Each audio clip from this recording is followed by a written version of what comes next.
현재 시간 2시 52분 지나고 있습니다. 오후 시장에서 눈에 띄는 특징주 더 들고 가야 될지 매도해야 될지 지금 보유하고 있는 종목들에 대한 하락 왜 나오는지 궁금하시다면 이 시간 집중해 주세요. 오늘은 이성우 이사와 함께 알아보겠습니다. 어서 오세요. 네, 안녕하세요. 네, 안녕하십니까. 저희가 잠시 후에 다룰 HMM에 대해서 벌써부터 왜 하락하는지 궁금하다라고 유튜브에서 글을 올려주고 계신데요. 조금만 기다려 주시고요. 먼저 지난주 성적표부터 보고 올게요. 10개 종목 중에서 몇 개 투자 의견이 적중했을까요? 고냐 스톱이냐라고 의견 드리고요. 저희 무려 8개의 주가 전망 맞춰주셨습니다. 높은 80%의 성적을 보유하고 있는 이성우 이사, 오늘 100% 노려보도록 하죠.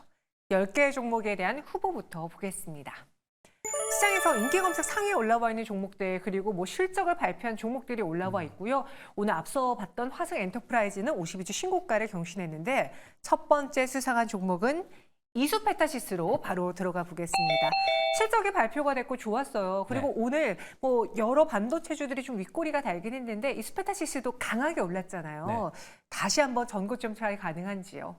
전고점 돌파는 가능하다라고 보이고요. 네. 여기에 대한 근거가 MLB 기판 같은 경우는 데이터 센터 쪽 관련된 쪽에 쓰입니다. 즉 구체적으로 가속기 쪽에 쓰이게 되는데 우리가 일반적으로 사이클 산업에서는 증설을 단행을 했을 때 이 증설의 가동 시점 같은 경우를 한 분기 정도 시차를 두고 이제 본격적인 실적이 올라오게 돼요. 네. 이제 가동되는 실적 반영 기점이 7월인데 이 시기를 놓고 이제 3분기, 4분기 정도부터 증설에 대한 부분의 실적은 반영이 가능합니다. 그렇다 보니까 시가총액 기준으로 오늘 3조 원을 돌파하는 흐름이 나타났어요. 기본적으로 이 구간에서도 10% 정도의 상승 여력이 존재를 합니다. 그렇다 보니까 아직 보유를 하고 가셔도 된다라는 말씀을 드리고 한 시가총액 3조 5천억 같은 경우 이상까지도 상승이 가능하기에 보유를 하셔도 된다라는 말씀을 드립니다. 이수페타시스 그럼 고라는 의견인 거잖아요. 네, 겁니다. 네. 현재 17% 넘는 급등 나타내고 있습니다. 우리가 예전에 처음 시장에서 HBM 이야기가 나왔을 때 네. 거의 소부장단에서의 단연탑픽? 그러니까 유일한 거의 최대 실제 수혜주들은 이수페타시스다라는 이야기가 있었는데 네. 그 이후로 왜 그럼 최근에 주가는 미적지근했던 걸까요? 아무래도 우리가 TSMC 실적 발표를 했을 때 원래는 코어스 쪽 같은 경우에 증설 단행 같은 경우를 좀 표현을 해줬다라고 하면 네. 이수페타시스라든지 이런 종목들 아니면 후공정단의 본딩 장비, 한미 반도체 이런 쪽이 바로 신고가 돌파를 했을 텐데 그런 표현이 없는 와중에 저는 미국 시장에서 우리가 금리 같은 경우가 10년물 기준으로 4.5% 이하로 하락하는 모습이 나타났고 여기 더해져서 레거드 장비 외에 우리가 후공정단에서 핵심 장비 쪽 같은 경우가 미국에서 신고가가 나타났어요. TSMC도 그렇고요. 그렇다 보니까 이와 관련해서 핵심 기판과 관련된 부분인 이수페타시스 같은 경우는 이제 신고가가 나타났다라고 볼 수 있겠습니다. 금리, 그 다음에 연동되는 실적에서 제품에 대한 가동률 증가 이런 부분이 중심이 되었다고 해석할 수 있겠습니다. 네, 그래서 이수페타시스는 여러분 전고점 충분히 올라갈 수 있다. 그 의견 주셨고요. 이수페타시스 더 들고 가 보도록 하죠. 이어서 두 번째 수상한 종목 후보는 앞서 이제 시청자분들이 여쭤본 HMM을 볼게요. 오늘 갑자기 급락을 보여주고 있습니다. 최근이라고 하기에도 그런 게 지난주 그리고 2주 전반에도 네. 조선해운주들에 대한 각광이 컸는데 오늘 왜 갑자기 HMM의 주가는 급락하는 거죠? 우리가 사이클이란 단어를 한 번 더 쓰는데요. 운임지수를 놓고 상해 운임지수 같은 경우가 올라가는 측면은 지금 수요에 대한 부분이 회복되기보다는 공급에 대한 이슈, 제한적인 공급을 통해서 이 지수가 올라간 거예요.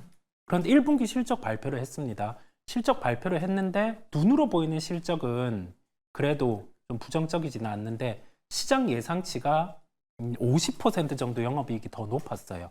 그렇다 보니까 주가는 하락하는 측면을 말씀을 드리고 수요 같은 경우에 회복이 나타나지 않으면 PBR 밴드 정도로 움직여요. 하단, 상단 정도 이렇게 움직임을 말씀을 드리고 지금은 우리가 실적 시즌을 통해서 예상 실적 같은 경우가 너무 높았어요. 네. 높았다 보니까 실적을 발표하고 주가는 이렇게 하락한다라고 말씀을 드릴 수 있겠고 HMM은 스탑에 대한 의견을 드립니다. 영업이익 증가에도 불구하고 오늘 HMM의 경우에는 주가가 좀 크게 밀리고 네. 있고요. 이성 이사님은 스톱 의견을 주셨습니다. 다른 해운주에도 동일한 건가요? 페노션은 조금 다릅니다. 네, 페노션은 다르긴 한데 페노션 또한 우리가 BDI 지수 같은 경우 수요의 회복보다는 지금 공급의 이슈 같은 경우로 올라가는 경우이기 때문에 이 또한 PBR 기준으로 박스권 흐름인데요. 지금 박스권 상단 같은 경우는 4,000원대 후반 정도. 그렇다 보니까 오늘 주가의 조정 같은 경우에서는 뭐 추가로 상승할 수 있는 여력이 5% 정도는 존재하기에 네. 저는 조금 다르다라는 말씀을 드립니다. HMM은 스톱인데 페노션의 경우에는 의견이 좀 다르다라는 점 참고해 보시기 바라겠고요. 다음 수상한 종목 후보도 보겠습니다. 지난 화요일 오후장에 갑자기 손보사들의 주가가 요동쳤어요. 그것도 네. 상승으로 요동쳤던 배경에는 실적이 너무나도 좋았기 때문인데요. 삼성화재 오늘장에서도 장중 급등 보여주고 있고요. 지난 거래일은 현대해상이 오후에 갑자기 실적 발표와 함께 쏘아 올렸습니다. 더 이상 밸류업에 기대는 게 아니라 그냥 우리가 갖고 있는 실적으로 한번 승부 볼래? 요거 괜찮습니까? 네, 실적도 괜찮은데 삼성화재 같은 경우는 실적 발표를 하면서 멘트를 한 게 자사주 매입 소각과 같은 주주 환원율을 이익에 대해서 50%까지 올리겠다라는 50%? 점을 발표를 했어요. 그렇다 보니까 원래 그 화재보험주 같은 경우는 지금 실적이 감소할 수 있는 요인은 낮죠. 이 긍정적인 실적 안에서 밸류업과 관련된 주주 환원의 진행 같은 경우를 명확하게 공표를 한 겁니다. 수치를 대입을 하면서요. 그렇다 보니 우리가 주가 같은 경우는 신고가가 나타남을 말씀을 드리고 해당 종목 같은 경우는 이익에 대한 부분도 일회성이 아니고 주주 환원율 50%를 감안하면 여기에서 상승 여력은 기본 20% 정도가 나옵니다. 그래서 그에 대한 말씀을 드립니다. 만약에 밸류 프로그램이 없었다면 굳이 이렇게까지 주주 환원 정책 안 펼쳤을까요? 네, 그럴 것 같고요. 이 밸류업이라는 프로그램을 놓고 그래도 행동을 할 수 있다라는 점이 시장에서는 좀 긍정으로 보이겠습니다. 그렇죠. 그 가이드라인 있어도 돈 못 벌면은 못 네네. 내잖아요. 네, 네네. 그런 점에서 삼성화재 가장 기대가 된다. 그 의견 주셨고 조금 전에 들어온 속보인데요. 같은 이제 금융 섹터니까 한번 다뤄볼게요. 네. DGB 금융지주가 32년 만에 대구은행에서 시중은행으로 전환인가 결정 소식에 강세를 보여주고 있다고 합니다. 현재 분봉으로 주가 잠깐 볼까요? 장중에 공시가 나오고 나서 8%의 급등을 보여주다 현재는 4.86% 상승 보여주고 있어요. 그 시중은행이라고 하면은 우리가 아는 뭐 우리은행, 네. 하나은행 그런 거고 기존에 그 지방 거점을 가지고 대구은행, 뭐 부산은행 이렇게 있었잖아요. 네네. 바뀌면 뭐가 좋아지는지요?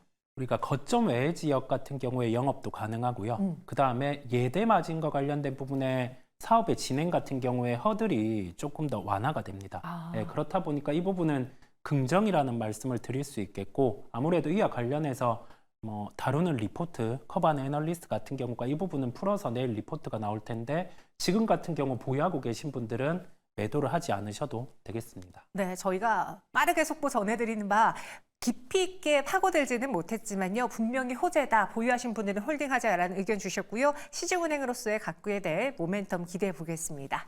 다음 수상한 종목 후보는 SK 이터닉스예요. 연일 인기 검색 상위에 올라와 있는데 이 회사 뭐 하는 회사인가요? 풍력과 관련된 부분에 사업을 영위를 해요. 네. 그런데 우리가 직접적인 구조물을 만든다라고 하기보다는 통으로 사업 같은 경우를 진행하는 기업인데 우리가 신재생에너지 사업과 관련해서는 AI의 사이클 같은 경우를 놓고는 긍정적이라고 할 수 있겠습니다. 그렇다 보니 아직 모듈 가격 같은 경우가 재고가 1년치가 아직 시장에 나타나 있고 가격의 반등이 강하지 않음에도 불구하고 하나솔루션 이런 종목이 반등이 나옴을 알 수가 있겠고요. 풍력과 관련된 종목들 같은 경우는 조금 아쉬운 부분은 예정된 부분의 수주가 아직 안 나오고 있다는 점이에요. 그렇다 보니까 AI 사이클은 긍정입니다. 이를 놓고 SK 이터닉스 같은 경우는 올해 예상 영업이익이 260억 정도가 돼요. 그러면 지금 시가총액 같은 경우는 좀 부담스러운 면이 있습니다. 그렇다 보니까 스탑에 대한 의견을 우선 드립니다. 실적 같은 걸 감안해 봤을 네네. 때 여기서 추가적인 상승을 기대하기보다는 네. 수익을 챙기는 게 어떻겠느냐라는 의견입니다. 그래서 SK 이터닉스 연일 지금 인기 검색 상위에 올라와 있는데요. 보유하신 분들 수익이 좀 낮다면 일부 수익 실현하시는 걸 권해드립니다. 이어서 다음 수상한 종목 후보도 빠르게 만나볼게요. 8위 올라와 있는 한국 화장품입니다. 실적 발표인데 이쯤 되면은 이제 화장품 회사 안에서 누군가 부진한 실적을 내는 순간 마피아가 될 것 같아요. 네네. 너무 다들 좋은 실적을 내놓아서 네. 한국 화장품도 좋았죠.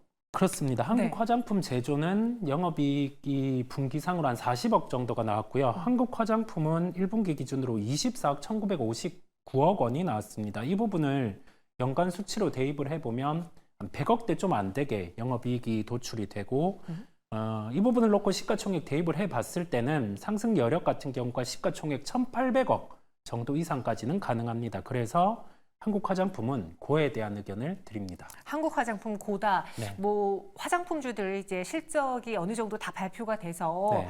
여기서 2분기를 바라보느냐 혹은 나는 여기서 스톱하느냐 많은 분들이 고민 중이실 것 같은데 네. 그럼 한국 화장품뿐만 아니라 모든 화장품주 다 고예요? 종목별로 차별화 말씀을 드리고요. 실적 잘 나왔다라는 네. 근거에 전제하에. 북미 매출이 높은 기업들, 아. 그다음에 구조적으로 1분기는 비수기인데 2분기까지 좋을 수 있는 쪽 같은 경우를 보시면 되겠고 대표적인 기업이 실리콘2 같은 경우는 시가총액 기준으로 봤을 때도 여기에서 1조 5천억 이상 도달 가능한 그런 체력을 가지고 있습니다. 그래서 핵심은 북미 쪽 매출, 북미. 예, 이쪽 비중이 높고 그다음에 새로운 제품 같은 경우 추가로 실적이 나올 수 있는 기업들, 특히 썬블록 관련된 제품이면 더 좋을 것 같아요. 이 부분을 체크하시면 되겠습니다. 네, 지금 화면에는 안 나오지만 저희 스튜디오 안에 이창진 아나운서가 네. 며칠 전부터 화장품주를 사고 싶다고 네네네. 내가 사면 끝물일까 고민했는데 네. 북미 이거 키워드 들으셨죠? 북미 포인트 꼭 챙겨가세요. 그럼 전체 10가지 업앤다운 고스톱 의견은 어떨지 보시죠. 투자 의견에 대해서 SK 이터닉스와 HMM만 스톱이고요. 나머지 8개 종목은 7개 종목은 고를 주셨습니다. 8개네요. 그럼 이 중에서 가장 베스트 수상한 종목은 뭘까요? 저는 화성엔터프라이즈를 말씀드리려고 합니다. 오늘의 주가 상승 폭이 강하기는 한데 네네. 우리가 가격 지표 같은 경우 각 업종 내 종목들을 대입할 필요가 있는데 미국의 의류 재고 같은 경우가 10년 주기를 놓고 봤을 때 역사적인 하단에 있습니다. 그러면 여기에서 기본적인 재고 확충이 있을 수 있고 고객사 같은 경우에 재고가 다 떨어졌다라고 하면은 여기에서 재고의 확충, 그다음에 실제 수요 같은 경우까지 돌아설 수 있어요. 그렇다 보니까 화성엔터프라이즈 같은 경우는 아디다스의 이번에 컨퍼런스 콜을 놓고 봤을 때는 재고를 확충할 수 있는 수준, 그다음에 실제 실수요 발생까지도 가능하기 때문에 여기에서는 접근을 하셔야 된다는 말씀을 드립니다. 매수가는 9,500원 구간, 9,000원대 중반 매수가 가능함을 말씀을 드리고요. 목표가는 12,000원 수준, 그 이상 또 가능한데 도달시 높이려고 하고 손절가는 8,000원을 제시해 드립니다. 화성 엔터프라이즈가 오늘의 가장 베스트 수상한 종목이었습니다. 52주 신고가를 기록한 이스페타시스도 있었는데요. 화성 엔터프라이즈 오늘 장중에 급등한 게 과해 보일지언정 역사적 수준의 주가를 봤을 때는 아직도 저점 부분이다. 여기에 네. 속지 말자라는 의견이었습니다. 참고해 보세요. 지금까지 이성우 이사와 함께했습니다. 고맙습니다. 감사합니다.